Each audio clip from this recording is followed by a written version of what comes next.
இந்த நாளிலும் நான் உங்களோடு கூட பகிர்ந்து கொள்ளும்படியாய் கர்த்தர் எனக்கு உணர்த்தி சொன்ன வேத பகுதி ரோமர் 14 அதிகாரம் 6 வசனம் சொல்லுகிறது. ரோமர் 14 அதிகாரம் 6 வசனம் சொல்லுகிறது, நாட்களை விசேஷித்துக் கொள்ளுகிறவன் கர்த்தருக்கென்று விசேஷித்துக் கொள்ளுகிறான், நாட்களை விசேஷித்துக் கொள்ளாதவனும் கர்த்தருக்கென்று தன்னை விசேஷித்துக் கொள்ளாதவனாய் இருக்கிறான், கர்த்தருக்கென்று விசேஷித்துக் கொள்ளாதவனாய் இருக்கிறான் என்று சொல்லப்பட்டிருக்கிறது. எனக்கு அருமையான தேவஜனமே, நாம் இந்த வாரத்தில் நாம் லெந்து நாட்களுக்குள்ளாய் பிரவேசிக்க இருக்கிறோம். வருகிற 18ஆம் தேதியிலிருந்து சாம்பல் புதன்கிழமை, அதை தொடர்ந்து 46 நாட்கள் லெந்து நாட்கள், கஸ்தி நாட்கள் என்று சொல்லி பல விளக்கங்கள் அதுக்கு கொடுக்கப்பட்டிருக்கிறது. அப்போ இந்த காரியமானது இந்த மாதத்தில் கர்த்தர் நமக்கு வாக்கு பண்ணியிருக்கிற வார்த்தைக்கும் இன்றைக்கு கர்த்தர் நம்மோடு பேசுகிற காரியத்திற்கும் மிகவும் ஒத்து போகக்கூடிய ஒரு காரியமாக இருக்கிறது. இந்த மாதத்தில் கர்த்தர் நமக்கு வாக்கு பண்ணியிருக்கிற வார்த்தை உபாகம் 7 அதிகாரம் 14 வசனத்தில் சொல்லப்பட்டிருக்கிறது. உபாகம் 7:14 சொல்லப்பட்டிருக்கிறது, சகல ஜனங்களை பார்க்கிலும் நீ ஆசீர்வதிக்கப்பட்டிருப்பாய். அல்லேலூயா. அந்த சகல ஜனங்களை பார்க்கிலும் ஆசீர்வதிக்கப்பட்டிருப்பாய் என்று சொன்ன தேவன் அதற்கு முன்பாக அதற்குரிய கட்டளை குறித்து சொல்லப்பட்டிருக்கிறது. உபாகம் 7 அதிகாரம் 6 வசனத்தில் சொல்லப்பட்டிருக்கிறது. உபாகமம் 7 அதிகாரம் 6 வசனத்தில் சொல்லப்பட்டிருக்கிறது, நீ உன் தேவனாகிய கர்த்தருக்கு பரிசுத்த ஜனம், பூச்ச கரத்தில் உள்ள எல்லா ஜனங்களிலும் உன் தேவனாகிய கர்த்தர் உன்னை தமக்கு சொந்தமாய் இருக்கும்படி தெரிந்து கொண்டார் என்று சொல்லப்பட்டிருக்கிறது. அவருக்கு சொந்தமாய் இருக்கும்படி, அவருடைய ஜனமாய் இருக்கும்படி, அவருடைய மேய்ச்சலின் ஆடுகளாய் இருக்கும்படி, அவருடைய பிள்ளைகள் என்று சொல்லக்கூடிய அந்த அதிகாரத்தை தேவன் நமக்கு கொடுத்திருக்கிறார். அப்படிப்பட்ட ஒரு அடையாளத்துக்குள்ளாய் நம்மை கர்த்தர் வைத்திருக்கிறார். அப்ப கர்த்தர் நம்மை விசேஷித்தவர்களாய் தெரிந்தெடுத்து வைத்திருக்கிறார். இவர்கள் என்னுடையவர்கள், இவர்கள் என்னுடைய ஜனங்கள், இவர் என்னுடைய பிள்ளைங்க அப்படின்னு சொல்லக்கூடிய ஒரு விசேஷித்த கிருபையை, உங்களை நான் மற்ற ஜனங்களை விட்டு பிரித்தெடுத்தேன் என்று சொல்லி வேதத்தில் சொல்லப்பட்டிருக்கிறது. லேவியராகமம் 20 அதிகாரம் 26 வசனத்தில் சொல்லப்பட்டிருக்கிறது. லேவியராகமம் 20 அதிகாரம் 26 வசனத்தில் சொல்லப்பட்டிருக்கிறது, கர்த்தராகிய நான் பரிசுத்தராய் இருக்கிறபடியினாலே நீங்களும் எனக்கேற்ற பரிசுத்தவான்களாய் இருப்பீர்களாக, நீங்கள் என்னுடையவர்களாய் இருக்கும்படி உங்களை மற்ற ஜனங்களை விட்டு பிரித்தெடுத்தேன். அல்லேலூயா. நீங்கள் என்னுடையவர்களாய் இருக்கும்படி உங்களை நான் மற்றவர்களை விட்டு பிரித்தெடுத்தேன். அப்ப கர்த்தருடைய ஜனம் என்று சொல்லி விசேஷித்தவர்கள் அப்படின்னு சொல்லி நம்மளை கர்த்தர் பிரித்தெடுத்திருக்கும் போது, நான் கர்த்தருக்கென்று விசேஷித்தமானவன், என்னை நான் கர்த்தருக்கென்று விசேஷித்துக் கொள்ளுவேன் என்று சொல்லக்கூடிய அந்த வைராக்கியம், வாஞ்சை நமக்குள்ளாய் காணப்பட வேண்டும். நம்முடைய பார்வைகள் எப்போவுமே மற்றவர்கள் மேலே தான் பட்டுக்கிட்டு இருக்கு. அவங்களாம் அப்படி இருக்கிறாங்களே, அவங்களாம் இப்படி இருக்கிறாங்களே, அவங்களாம் அப்படியா செய்கிறாங்க, இவங்கெல்லாம் இப்படியா செய்கிறாங்க, நான் மட்டும் ஏன் இப்படி செய்யணும், நான் மட்டும் ஏன் இப்படியெல்லாம் வாழணும்.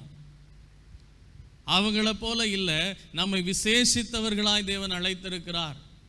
நம்மை விசேஷித்தவர்களாய் அவர்களை விட்டு பிரித்தெடுத்திருக்கிறார். நானும் நீங்களும் விசேஷமானவர்கள். அதில் இன்னும் தெளிவாய் சொல்லப்பட்டிருக்கிறது. உபாகம் 7 அதிகாரம் 7 வசனத்தில் சொல்லப்பட்டிருக்கிறது.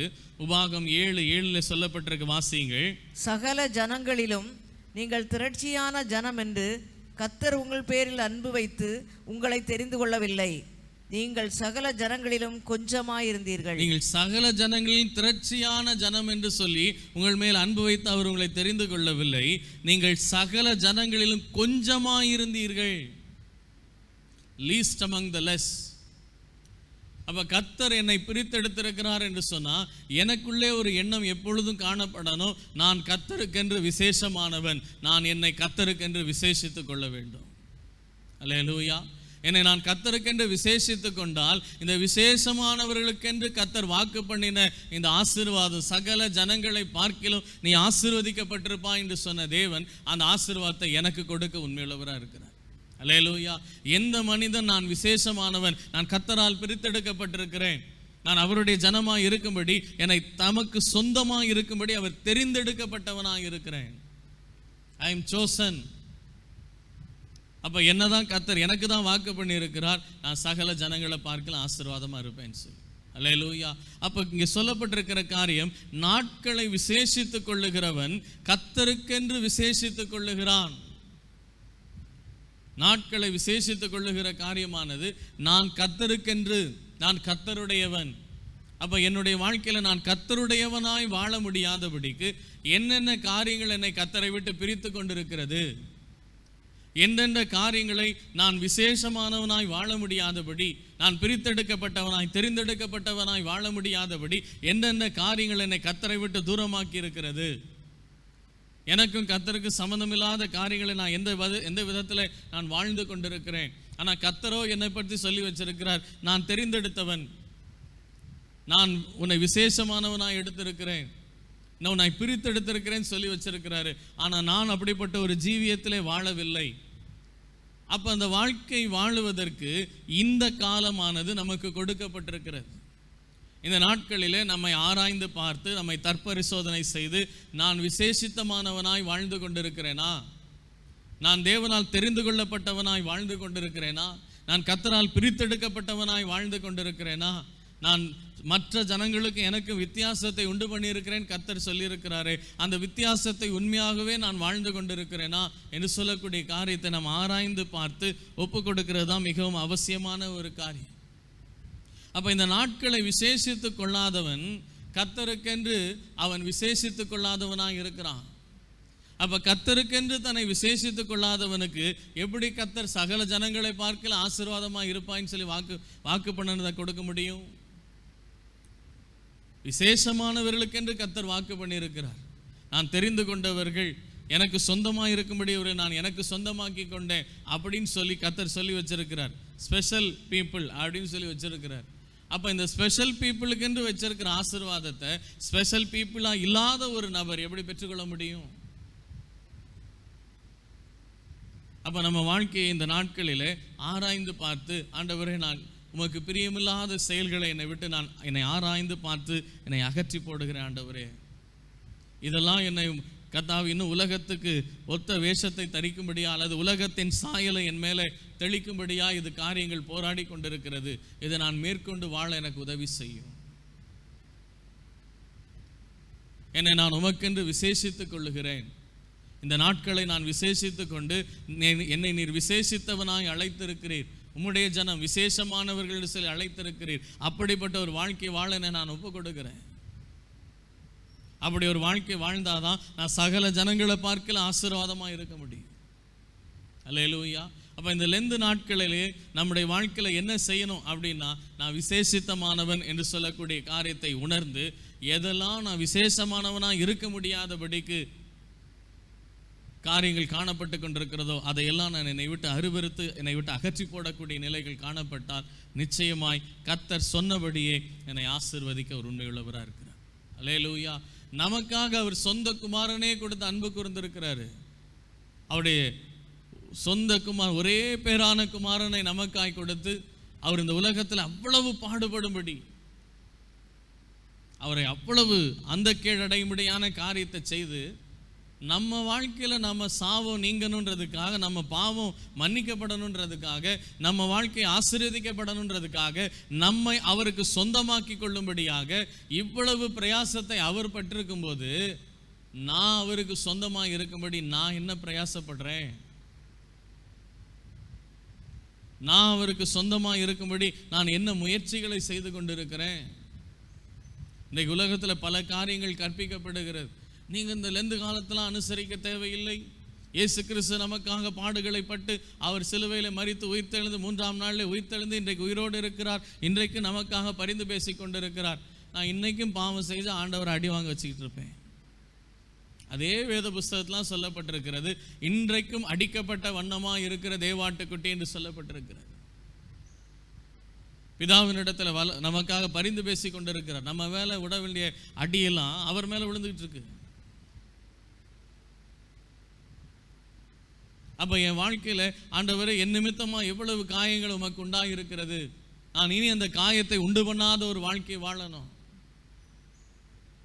நம்முடைய காயங்களை ஆற்றக்கூடிய ஒரு வாழ்க்கை என்னிடத்தில் காணப்படணும்.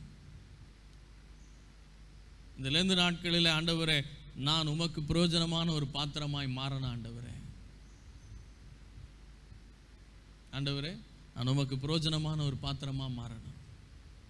என்னை நீர் மற்ற ஜனங்களை விட்டு என் மேல அன்பு வைத்து இந்த கொஞ்ச ஜனத்துல இவங்களை எனக்கு நான் சொந்தமாக்கி கொள்ளணும் அப்படின்னு சொல்லி என் மேல இவ்வளவு அன்பு வச்சு என்னை பிரித்து எடுத்திருக்கிறீங்களே. அந்த வசனத்தை மறுபடியும் வாசிக்கலாம். உபாகமம் 7ஆம் அதிகாரம் 7ஆம் வசனத்தில் சொல்லப்பட்டிருக்கிறது, சகல ஜனங்களிலும் நீங்கள் திரட்சியான ஜனம் என்று கர்த்தர் உங்கள் பேரில் அன்பு வைத்து உங்களை தெரிந்து கொள்ளவில்லை, நீங்கள் சகல ஜனங்களிலும் கொஞ்சமாயிருந்தீர்கள்.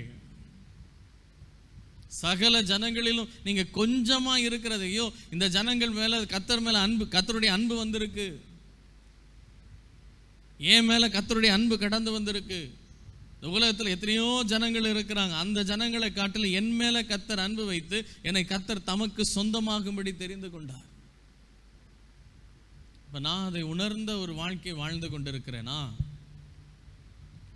என்னுடைய செயல்கள் இன்றைக்கு அப்படிப்பட்ட காரியங்களை வெளிப்படுத்தி கொண்டிருக்கிறதா? நான் கர்த்தருடையவன், நான் விசேஷமானவன். என்னை பார்க்கிறவங்க மற்றவங்க சொல்லணும், இவங்க விசேஷமானவங்க, இவங்க கர்த்தருக்கென்று தன்னை பிரித்தெடுக்கப்பட்ட ஒரு வாழ்க்கை வாழுகிறவர்கள்,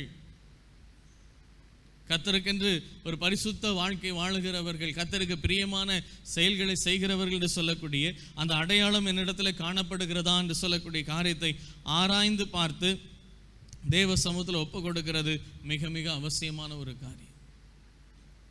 அப்போ இந்த லெந்து நாட்களை நாம் அனுசரிக்க வேண்டிய காரியமானது மிக மிக அவசியமான ஒரு காரியம். ஏன்னா நம்ம விசேஷமானவர்கள். நம்ம விசேஷித்து கொள்ளலைன்னா நம்ம விசேஷமான ஆசீர்வாதத்தை பெற்றுக்கொள்ளவே முடியாது. அல்லேலூயா. அந்த விசேஷமான ஆசீர்வாதத்தை நமக்கு, நம்முடைய குடும்பத்துக்கு, நம்முடைய பிள்ளைகளுக்கு என்று கர்த்தர் வாக்கு பண்ணி இருக்கிறார். அப்போ பாஸ்டர் எல்லாரையும் ஃபாஸ்டிங்கில் இருக்க சொல்கிறாரா? பாஸ்டர் எல்லாரையும் 3 வேளையும் சாப்பாடு சாப்பிடக்கூடாது, தண்ணி குடிக்கக்கூடாது, அப்படிப்பட்ட காரியத்தை சொல்லலை. உங்களை ஆராய்ந்து பாருங்க. நான் விசேஷமானவனா வாழ்ந்து கொண்டிருக்கிறேன்னா, என்னை கொஞ்ச ஜனத்துல கர்த்தர் தெரிந்தெடுத்து, கொஞ்ச ஜனமா இருக்கிறத பார்த்து தெரிந்தெடுத்து வச்சிருக்கிறார். நான் அந்த கொஞ்ச ஜனத்தை விட்டு பிரிஞ்சு அந்த திரளான ஜனக்கூட்டத்தில் போய் நான் சேர்ந்துட்டேனே. கொஞ்ச ஜனத்துல இருக்கிற என்னை கர்த்தர் தெரிந்தெடுத்து வச்சிருக்கிறார். ஐயோ, இது என்ன கூட்டம்லாம் நமக்கு செட் ஆகாது, இந்த கொஞ்ச கூட்டமானது வித்தியாசமா இருக்கு, அதனால நான் எனக்கு வேற மாதிரி கூட்டம், அந்த ஜனங்களுடைய பழக்க வழக்கங்கள் தான் எனக்கு ரொம்ப பிடிச்சிருக்கு, அது பெரிய கூட்டமா இருக்கு, அது பெரிய ஜனக்கூட்டம், அவங்களோட நடவடிக்கைகள்லாம் வித்தியாசமா இருக்கு, அதுதான் எனக்கு ரொம்ப பிரியமா இருக்கு அப்படின்னு சொல்லி போய் அந்த கூட்டத்தில் நான் சேர்ந்திருக்கிறேனா? எஸ்தரின் நாட்களிலே அங்கே ஆமான் என்று சொல்லக்கூடிய ஒரு மனிதன் அந்த ஆகாசூர் ராஜாவிடத்தில் போய் சொல்லுகிறான், உங்களுடைய ராஜ்யத்தில் ஒரு விதமான ஜனங்கள் பரவி இருக்கிறாங்க, அவங்க நடவடிக்கைகள்லாம் வித்தியாசமா இருக்கு, அதனால அவங்கள காலி பண்ணிரு, இவங்கெல்லாம் வித்தியாசமானவங்க. ஏன்னா கர்த்தர் தம்முடைய ஜனம் என்று சொல்லக்கூடிய ஒரு அடையாளத்தை வச்சிருந்தார். அல்லேலூயா. இன்னைக்கு அந்த அடையாளம் இருந்தா, ஐயோ ஆமான போல எவனாவது எழும்பி எனக்கு ஏதாவது தீங்கு செஞ்சிருவானோ, எனக்கு ஏதாவது நெருக்கம் உண்டாயிருமோ, எனக்கு ஏதாவது அப்படி ஆயிருமோ, எனக்கு இப்படி ஆயிருமோ, அதனால ஏன் இந்த சின்ன கூட்டத்தில் இருக்கணும், பெரிய கூட்டத்தில் போய் சேர்ந்துருவோம். அந்த பெரிய கூட்டத்தை கர்த்தர் தெரிந்து கொள்ளலை, இந்த சின்ன கூட்டத்தை தான் கர்த்தர் தெரிந்து கொண்டார். அல்லேலூயா. நான் தெரிந்து கொள்ளப்பட்டவன். பெரிய ஒரு கூட்டமா இருக்கு, அதனால இவங்களெல்லாம் நமக்கு சொந்தமாக்கி கொள்ளலாம் அப்படின்னு கர்த்தர் செய்யவே இல்லை.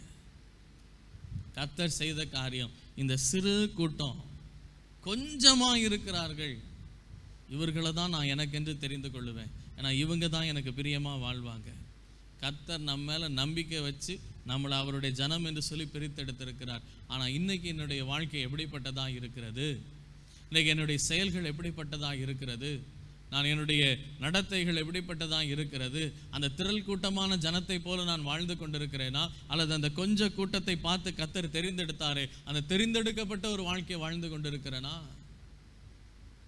இவங்களை எனக்கு விசேஷமானவர்கள், அதனால இவங்களை விசேஷ விதமாக நான் ஆசீர்வதிக்க விரும்புகிறேன், விசேஷ விதமாக இவங்களை வழிநடத்த விரும்புகிறேன்னு சொல்லி கர்த்தர் என்னை பிரித்தெடுத்து நடத்தி கொண்டிருக்கிறாரே, இந்த கூட்டத்தை விட்டு, இந்த மந்தையை விட்டு நான் பிரிந்து போய் திரள் கூட்டமான நிலையில அந்த ஜனக்கூட்டத்துக்குள்ளாய் நான் கலந்து கொண்டேனா, அவர்களுடைய பழக்க வழக்கங்களை நான் கற்றுக்கொண்டு அவர்களுடைய செயல்களை நான் செயல்படுத்தி கொண்டு அப்படிப்பட்ட ஒரு வாழ்க்கை வாழ்ந்து கொண்டிருக்கிறேனா என்று சொல்லக்கூடிய காரியத்தை ஆராய்ந்து பார்த்து நம்ம தேவ சமூகத்தில் ஒப்பு கொடுக்கிறது மிக மிக அவசியமான ஒரு காரியம். அல்லேலூயா. எனவே இந்த லெந்து நாட்களை கர்த்தர் நமக்கு கொடுத்திருக்கிறார். எனவே நம்முடைய வாழ்க்கையானது இந்த கொஞ்ச ஜனத்தில் நான் எப்படிப்பட்டவனாக இருக்கிறேன். வேதம் சொல்லுகிறது, யோவேல் 2ஆம் அதிகாரம் 13ஆம் வசனத்தில் சொல்லப்பட்டிருக்கிறது. யோவேல் 2ஆம் அதிகாரம் 13ஆம் வசனத்தில் சொல்லப்பட்டிருக்கிறது, நீங்கள் உங்கள் வஸ்திரங்களை அல்ல உங்கள் இருதயங்களை கிழித்து உங்கள் தேவனாகிய கர்த்தரிடத்தில் திரும்புங்கள். உடனே இன்னைக்கு இந்த லெந்து காலம் வந்துருச்சு, அதனால நான் புது துணியே போட மாட்டேன், அப்படியே கிழிஞ்சி கந்த துணியாக இருக்கிறத பழைய துணியாக பார்த்தாலே என்னை மற்றவங்களாம் பார்த்து பரிதாபப்படுற அளவுக்கு, ஏன் உங்களுக்கு வேறு துணியே இல்லையா அப்படின்னு கேட்கக்கூடிய அளவுக்கு நான் என்னை எல்லாம் ஒடுக்கிக்கிட்டேன். அது இல்லை, இருதயம். உங்கள் வஸ்திரங்களை அல்ல உங்கள் இருதயத்தை கிழித்து கொண்டு ஆராய்ந்து பார்த்து, இருதயத்தை பிளந்து இந்த இருதயத்துக்குள்ளே என்னெல்லாம் ஓடிக்கிட்டு இருக்கு, இந்த இருதயத்துக்குள்ளே எப்படிப்பட்ட செயல்கள் எல்லாம் காணப்பட்டுக்கிட்டு இருக்கு, இதெல்லாம் பார்த்து நான் தெரிந்து கொள்ளப்பட்டவனாக இருக்க முடியுமா? இதையெல்லாம் பார்த்து நான் கர்த்தருடையவன், அவரால் அழைக்கப்பட்டவன், அவரால் விசேஷமானவன் என்று சொல்லக்கூடிய அந்த அடையாளம் எனக்குள்ளே இருக்கான்னு சொல்லி உங்கள் இருதயத்தை கிழித்து ஆராய்ந்து பார்த்து உங்கள் தேவனாகிய கர்த்தரிடத்தில் திரும்புங்கள். அல்லேலூயா. நம்ம வாழ்க்கை இன்றைக்கு எப்படிப்பட்டதாக இருக்கிறது, நம்முடைய செயல்கள் எப்படிப்பட்டதாக இருக்கிறது. சில மக்களை நான் பார்த்துருக்கிறேன். எப்படின்னா, அவங்க சில மனிதர்களோட உட்காந்து பேசி கொண்டு இருந்தாங்கன்னா, கொஞ்ச நேரம் ஒரு அரை மணி நேரம் உட்காந்து பேசியிருந்தாங்கன்னா, அவங்க பேசி முடித்து வந்த பிறகு அவங்க பேச்செல்லாம் அவங்கள மாதிரியே இருக்கும். அந்த அரை மணி நேரம் ஒரு நபர்கிட்ட பேசுனாங்களோ, அந்த நபர் எப்படி பேசுனாங்களோ அதே பேச்சு உங்ககிட்ட இருக்கும். ஒரு உலகத்தின் காரியத்தை அவ்வளவு ஈஸியாக அவங்களுக்குள்ள பிசாசு புகுத்திறான். ஆனால் பரிசுத்த தேவன் நமக்கு இவ்வளோ பெரிய வேத புஸ்தகத்தை 2000 வருஷத்துக்கு முன்னாலேருந்து எழுதி கொடுத்துருக்கிறார். ஆனால் இது நமக்குள்ள போவே மாட்டேங்குது. வாரம் என்னதான் பண்ணி திணிச்சாலும் போவே மாட்டேங்குது. ரிப்பல்ஷன். இதனால எனக்கு என்ன பிரயோஜனம், இதனால எனக்கு என்ன நன்மை உண்டாகும், இதனால என் வாழ்க்கையில் என்ன காரியம், நான் உலகத்துக்கு ஒத்த வேஷம் தரிக்கக்கூடிய காரியம் அல்லது உலகத்தை பிரியப்படுத்தக்கூடிய செயல்கள் இடத்துல இருந்தால் தான் உலகத்தில் நான் நன்மைகளை பெற்றுக்கொள்ள முடியும். கிடையவே கிடையாது. உலகத்திலும் உலகத்தில் உள்ளவைகளிலும் நீங்கள் அன்பு கூறாதிருங்கள். அல்லேலூயா. முதலாவது தேவனுடைய ராஜ்யத்தை அவருடைய நீதியும் தேடுங்கள், அப்பொழுது எல்லாம் உங்களுக்கு கூட கொடுக்கப்படும். தேவனுடைய ராஜ்யம், ஐயோ நான் அந்த ராஜ்யத்துக்கு சொந்தமானவன், இந்த கூட்டத்துக்கு சொந்தம் இல்லை, அந்த கூட்டத்துக்கு நான் சொந்தம். அவருடைய நீதி என்னை விசேஷித்தவனாய் அழைத்திருக்கிறார். விசேஷ கூட்டம் நான். அப்போ அந்த விசேஷமானவர்களுக்கு என்று கர்த்தர் ஒரு வாழ்க்கை முறையை வைத்திருக்கிறார், நடைமுறைகளை வைத்திருக்கிறார். அந்த நடைமுறையில் தான் நான் என் வாழ்க்கையை நடத்தணும். என்னை பார்க்குறவங்க மற்றவங்க அநேக காரியங்களை சொல்லுவாங்க, இவர் இப்படிப்பட்டவனாக இருக்கிறான், உலகத்தில் எல்லாம் எப்படி இருக்கிறாங்க, இவன் மாத்திரம் இப்படி இருக்கிறான் பாரு. இன்னைக்கு நம்ம ஒரு இடத்துக்கு போயிட்டு வந்தால் அவங்கள போலவே நம்முடைய நடை உடை பாவனை எல்லாம் மாறிடுது. அது வரைக்கும் ரொம்ப பக்தியாய் ஒரு கிறிஸ்தவ அடையாளத்தோடு தெய்வ பயத்தோடு வாழ்ந்து கொண்டிருந்த அந்த நிலையெல்லாம் மாறி இன்னைக்கு ஒரு காலேஜுக்குள்ளே போயிட்டு வந்த உடனே அந்த பிள்ளை முட்டுக்கு பேண்ட்டு போட்டிருக்கு, நானும் முட்டுக்கு தான் பேண்ட்டு போடுவேன். அவன் சட்டையில் 2 பட்டன் போடாமல் இப்படி மூச்சு பிடிச்ச மாதிரி இப்படி நடந்து வரான், அதனால் நானும் இப்படி தான் நடப்பேன்.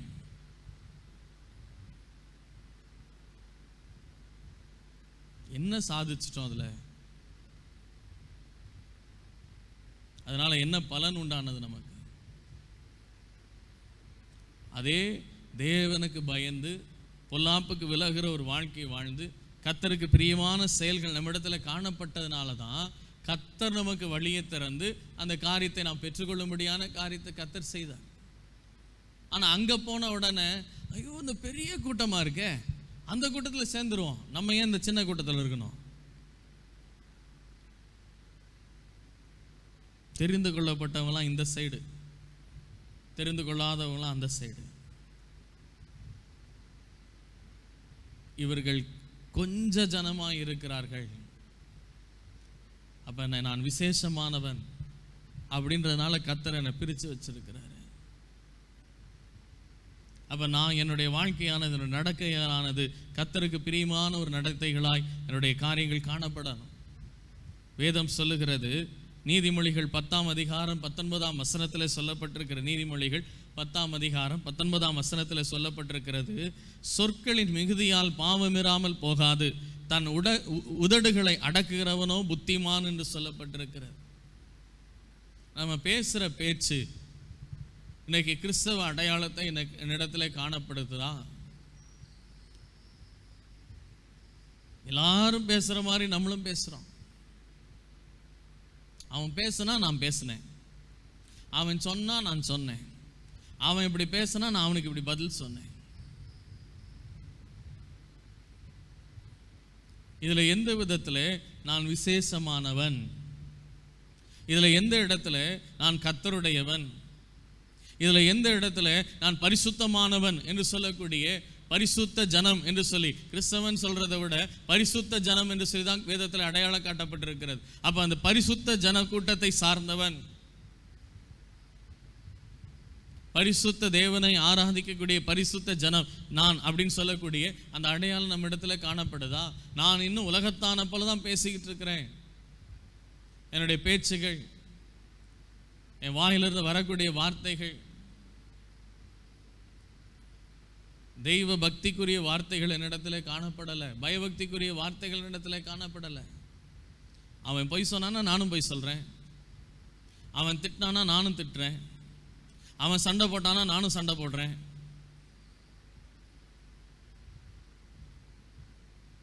நம்ம விசேஷமானவர்கள். அல்லேலூயா. நம்ம யாரு? நம்ம விசேஷமானவர்கள். இந்த நாட்களில் நம்ம ஆராய்ந்து பார்த்த, ஆண்டவரே என்னுடைய வாயின் வார்த்தைகளால் நான் எத்தனை முறை அந்த விசேஷமானவன் என்று சொல்லக்கூடிய அந்த ஸ்தானத்தை இழந்து, இந்த சிறு கூட்டத்தை சார்ந்தவன் என்று சொல்லக்கூடிய அந்த அடையாளத்தை இழந்து, என் வாழ்க்கையில் நான் அந்த பெரிய கூட்டத்தை அவங்கள போல தான் நானும் அப்படின்னு சொல்லக்கூடிய ஒரு வாழ்க்கை வாழ்ந்திருக்கிற ஆண்டவரே, நான் என்னை உமக்கென்று விசேஷித்துக் கொள்ளுகிறேன். அல்லேலூயா.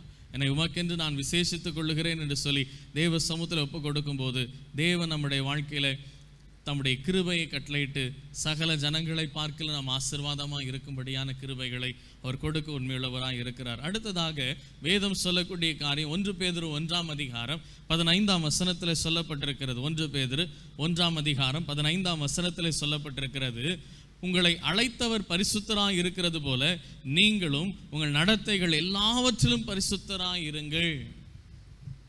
நம்ம நடந்து கொள்ளக்கூடிய காரியம், நாம் பழகக்கூடிய காரியம், நம்ம செய்யக்கூடிய செயல்களானது கர்த்தரை பிரதிபலிக்கக்கூடிய, நான் அந்த பெரிய கூட்டத்தை சார்ந்தவன் அல்ல, இந்த விசேஷமான இந்த சிறு கூட்டத்தை சார்ந்தவன்.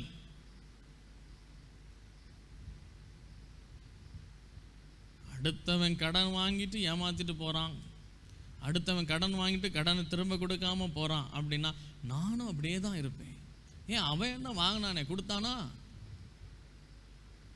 நான் மட்டும் ஏன் வாங்கிட்டு கொடுக்கணும்? என்கிட்ட கேட்டுற முடியுமா? வேதம் சொல்லுகிறது, துன்மார்க்கன் கடன் வாங்கி செலுத்தாமல் போகிறான். எங்கேயா சொல்லியிருக்கா? விசேஷமானவன் கடன் வாங்கி செலுத்தாமல் போகிறான். அவன் எல்லாம் கொடுத்தானா? நம்மளை பார்த்து மற்றவங்க சொல்லுவாங்க, இந்த ஆள் என்கிட்ட கொஞ்சம் ஹெல்ப் பண்ணுங்கன்னு காசு கேட்டாருங்க, நான் கொடுத்தேங்க, திரும்ப கொடுத்துட்றேன்னு சொன்னார். இப்போ நான் ஃபோன் பண்ணால் கூட ஃபோனை ஆஃப் பண்ணிடுறாரு. இப்போ ஃபோன் பண்ணால் கூட எடுத்துட்டு நான் ரொம்ப பிஸியாக இருக்கிறேன் அப்புறம் பேசுகிறேன் அப்படின்னு வச்சுட்டு திரும்ப ஃபோனே பண்ணுறதில்ல.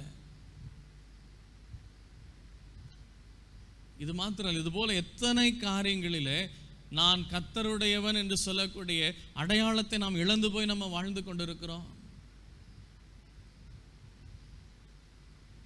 மற்றவர்கள் நம்மை பார்த்து, இவங்களா ஒரு கிறிஸ்தவங்களா,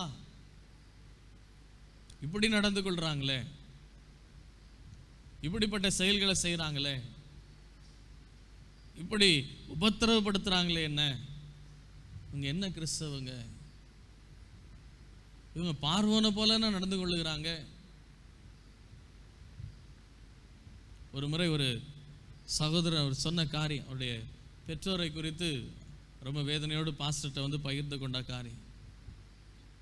எங்கள் அம்மாவும் அப்பாவும் ஒரு சாட்சியே இல்லாத ஒரு வாழ்க்கை வாழ்கிறாங்க பாஸ்டர். என்ன அப்படி என்ன செஞ்சுட்டாங்க?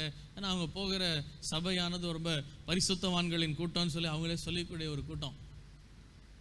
அப்போ பாஸ்டர் கேட்டாங்க, என்ன உங்கள் அப்பா அம்மா அப்படி என்ன செஞ்சுட்டாங்க, நீ இப்படி உங்கள் அப்பா அம்மாவுக்கு விரோதமாக பேசுறிய அப்படின்னு. ஐயோ, அதை ஏன் கேட்குறீங்க பாஸ்டர்? வீட்டில் வந்து வேலை செய்கிறவங்க வந்து கண்ணீர் வடிக்கக்கூடிய அளவுக்கு அவங்க காரியத்தை செய்கிறாங்க. ஒரு காப்பி கேட்டாங்கன்றதுக்காக அவ்வளவு ஒரு சண்டை. நீ எப்படி காப்பி குடிக்கலாம்? அதே தான் அவங்க வீட்டில் அந்த அந்த சகோதரன் அவருடைய மனைவிட்ட சொல்லி, நீ காப்பி போட்டு கொடுமா. அவங்க வேலை செய்கிறவங்க வந்து சொன்னாங்க, அம்மா நீங்களும் ஏசாமியை தானம்மா கும்பிடுறீங்க, உங்கள் மாமனார் மாமியாரும் ஏசாமியை தானம்மா கும்பிடுறாங்க, நீங்கள் ஏன் இவ்வளோ அன்பாக இருக்கிறீங்க, அவங்க ஏன் அப்படி இருக்கிறாங்க? நடந்த சம்பவம்.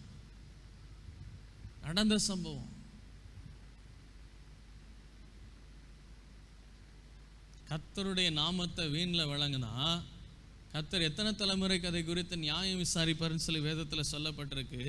4 தலைமுறைக்கு கர்த்தர் அதை குறித்து நியாயம் விசாரிப்பார். இவெல்லாம் ஒரு கிறிஸ்தவனா? இப்படி என்கிட்ட பணத்தை வாங்கிட்டு ஏமாத்திட்டானே, இப்படி என்னை வேதனைப்படுத்துறானே, இப்படி என்னை உபத்திரவப்படுத்துறானே, இப்படி என்னை கண்ணீர் வடிக்க வச்சுட்டானே, இப்போ நானும் என் குடும்பம் இன்றைக்கு நெருக்கதியாக நிற்கிறோமே, இவனை நம்பி இந்த காரியத்தை செஞ்சேனே, இவனை நம்பி இந்த காரியத்தில் நான் இறங்கினேனே, என்னை இப்படி ஆக்கிட்டானே. 4 தலைமுறை கர்த்தர் நியாயம் விசாரிப்பார். ஏன்னா நான் விசேஷமானவன் என்று சொல்லக்கூடிய அந்த அடையாளத்தில் கர்த்தர் என்னை அழைத்து இந்த விசேஷமானவனாய் வாழும்படிக்கு தன்னையே ஜீவபலியாய் ஒப்பு கொடுத்து இந்த விசேஷமான ஆசீர்வாதத்தெல்லாம் கொடுத்து இவ்வளவு பிரயாசப்பட்டு என்னை பிரித்தெடுத்து வச்சிருக்கிற கர்த்தருக்கு அவருடைய பேரை கெடுக்கும்படியான செயல்கள் இடத்துல இருக்கும் என்று சொன்னா கர்த்தர் எப்படி சும்மா விடுவாரு? உனக்காக நான் ரத்தம் சிந்தினேனே, உனக்காக என் சொந்த குமாரனை கொடுத்தேனே, அவரை அடித்து பிக்கும்படியாய், அவரை நிர்வாணப்படுத்தி, அவரை அலங்கோலப்படுத்தும்படியாய் அப்படியெல்லாம் ஒப்பு கொடுத்தேனே, சிலுவையில் அடித்து தொங்க விடப்படும்படியான காரியத்தை நான் செஞ்சேனே, நீ இவ்வளவுலாம் என்கிட்ட இருந்து பெற்றுக்கொண்டு இன்னும் என் பெயரை கெடுக்கிற மாதிரி காரியத்தை செய்றியே.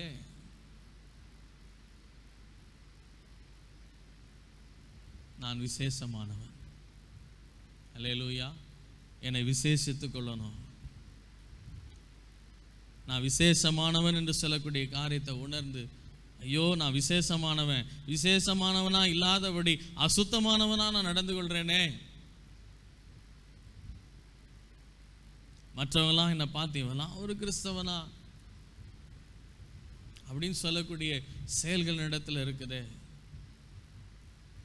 நம்ம வாழ்க்கையை ஆராய்ந்து பார்த்து தேவ சமூகத்தில் ஒப்பு கொடுப்போம். தேவன் நம்முடைய வாழ்க்கையில் நம்முடைய கிருபையை கட்டளையிட்டு இரக்கத்தை கட்டளையிட்டு நாம் காத்து பலப்படுத்தி நடத்த ஒரு உண்மையுள்ள தேவனாக இருக்கிறார். அதிலிருந்து காலத்துக்குள்ளே நம்ம பிரவேசிக்கிறோம். நாட்களை விசேஷித்துக் கொள்ளுங்க. ஏன்னா நீங்கள் விசேஷமானவங்க. உங்களை நீங்கள் ஆராய்ந்து பார்த்து எதெல்லாம் நீங்கள் விசேஷமானவர்களாம் இருக்க முடியாதபடிக்கு திரள் கூட்டத்தில் கொண்டு போய் உங்களை சேர்த்து கொண்டு இருக்கிறதோ அதையெல்லாம் உங்களை விட்டு அருவருத்து தள்ளிவிட்டு, ஆண்டவரே நான் கொஞ்ச ஜனமாக இருக்கிறேன் அப்படின்றதுனால தான் என்னை தெரிந்து கொண்டீர், உமக்கு சொந்தமாக இருக்கும்படி என்னை தெரிந்து கொண்டீர், உம்முடைய ஜனம் என்று சொல்லக்கூடிய பரிசுத்த ஜனம் என்று சொல்லக்கூடிய அந்த அடையாளத்தை எனக்கு கொடுக்கும்படியாய் உம்மையே ஜீவ பலியாய் எனக்கு ஒப்பு கொடுத்து எனக்கு கொடுத்தீர் ஆண்டவரே. இதை நான் கர்த்தாவை நினையாதபடிக்கு அந்த திரள் கூட்டத்தை பார்த்தே வாழ்ந்த வாழ்க்கையை மன்னித்தரலும் அப்பா. நான் விசேஷமானவன் என்று சொல்லக்கூடிய எண்ணமே இல்லாதபடி நான் ஒரு சாதாரணமானவனாய் உலகத்தானை போல என் வாழ்க்கையை வாழ்ந்த வாழ்க்கையை மன்னித்தரலும் ஆண்டவரே என்று சொல்லி இந்த நாட்களில் எந்த காலத்தில் நம்மை நாமே ஆராய்ந்து பார்த்து தேவ சமூகத்தில் ஒப்பு கொடுப்போம். நாட்களை விசேஷித்து கொள்ளுகிறவன் கர்த்தருக்கென்று விசேஷித்து கொள்ளுகிறான். அல்லேலூயா. நம்ம என்னென்ன காரியங்களில் கர்த்தருடைய பேர் கெட்டு போகும்படியான காரியத்தை செஞ்சுருக்கிறோமோ அதெல்லாம் ஆராய்ந்து பார்த்து இந்த நாட்களில் தேவ சமூகத்தில் ஒப்பு கொடுப்போம். நம்முடைய செயல்கள், நம்முடைய பேச்சுகள், நம்முடைய நடத்தைகள் எல்லா காரியங்களையும் சற்று தேவ சமூகத்தில் ஆராய்ந்து பார்த்து இந்த 46 நாட்கள் ஒப்பு கொடுத்து தேவ சமூகத்தில் அதுக்கு பிறகு நான் விசேஷமானவன் தான், விசேஷமான வாழ்க்கை தான் வாழ்வேன், விசேஷமானவனாய் பிரித்தெடுக்கப்பட்ட அந்த அனுபவத்தோடு தான் வாழ்வேன், திரள் கூட்டத்தை சார்ந்தவன் அல்ல, இந்த கொஞ்ச ஜனத்தை சார்ந்தவன் என்று சொல்லக்கூடிய அந்த வாழ்க்கையை வாழ ஒப்பு கொடுப்போம். சகல ஜனங்களை பார்க்கிலும் நம்மை கர்த்தர் ஆசீர்வாதமாய் ஆசீர்வதித்து நடத்த உண்மையுள்ளவராய் இருக்கிறார். எங்களை அளவில்லாமல் நேசிக்கிற எங்கள் அன்பின் நேச பிதாவே, உம்முடைய சொந்த குமாரனை எங்களுக்காய் கொடுத்து எங்களை விசேஷித்தவர்களாய் மாற்றியிருக்கிறீரப்பா. உம்முடைய அன்பை, உம்முடைய கிருபையை, உம்முடைய தயவை நாங்கள் இந்த லெந்து காலத்துக்கு முன்பாய் உணர்ந்து கொள்ளும்படியாய் ஒரு நல்ல ஒரு பரிசுத்த திருவந்த ஆராதனைகளுக்கு ஏற்படுத்தி கொடுத்துக்கா சோதனை. இந்த உலகத்தின் ஆசா பாசங்களுக்குள்ளே, ஆசை இச்சைகளுக்குள்ளே, சம்பிரதாயங்களுக்குள்ளே, சடங்காச்சாரங்களுக்குள்ளே நாங்கள் சிக்கிக்கொண்டு நாங்கள் கர்த்தாவே வேதனைப்படக்கூடாது என்று எங்களுக்கு கர்த்தாவே உணர்த்தி இந்த நாளில் அதை செய்திருக்கிறீரப்பா. வரக்கூடிய காலங்களிலே இன்னும் நாங்கள் உமக்கென்று விசேஷித்த மக்களாய் வாழும்படியாக பரிசுத்த உபவாசனாலை நியமியுங்கள் என்று சொன்ன தேவனே, உம்முடைய வார்த்தையின்படியாக இந்த நாட்களில் உம்முடைய சமூகத்தில் காத்திருந்து இன்னும் பலனடைந்து கழுகுகளை போல செட்டையில் எடுத்து எழும்பி பிரகாசிக்க அருள் செய்தலும் ஆசீர்வத்திலும் அப்பா. ஒவ்வொரு குடும்பமும் உங்களுக்குள்ளாய் பலன் கொண்டு அவர்கள் சொந்த வந்த மக்கள் உடன் பிறந்தவர்களை பார்க்கும்போது நீங்கள் கர்த்தரால் ஆசீர்வதிக்கப்பட்டவர் சொல்லும்படியான சாட்சியை நீர் ஏற்படுத்தி கொடுத்தலும் அப்பா. உங்களுடைய பிரசன்னம் அப்படியாய் ஒவ்வொரு குடும்பத்தையும் நிரப்பட்டும், ஒவ்வொரு தனிப்பட்ட நபரையும் நிரப்பட்டும். நீர் உம்முடைய பிள்ளை வாழ்க்கையில் மகிழ்ந்திருக்கும்படியான காரியத்தை செய்யும்.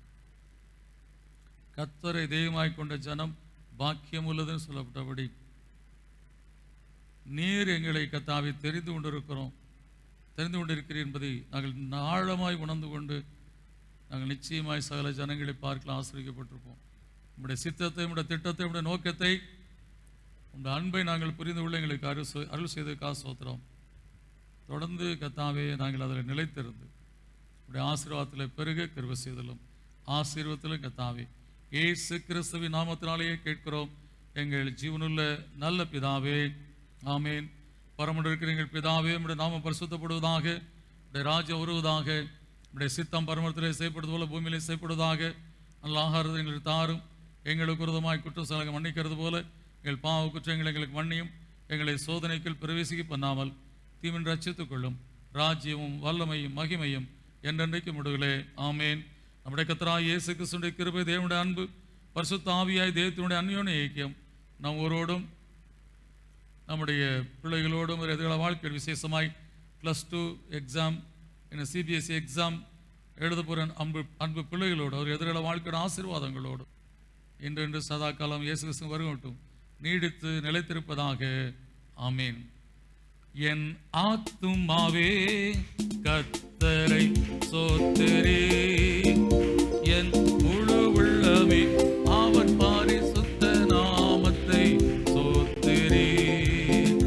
என் ஆத்துமாவே கர்த்தரை ஸ்தோத்திரி, என் முழு உள்ளமே அவர் பரிசுத்த நாமத்தை ஸ்தோத்திரி. அவர் செய்த சகல உபகாரங்களையும் மறவாதே,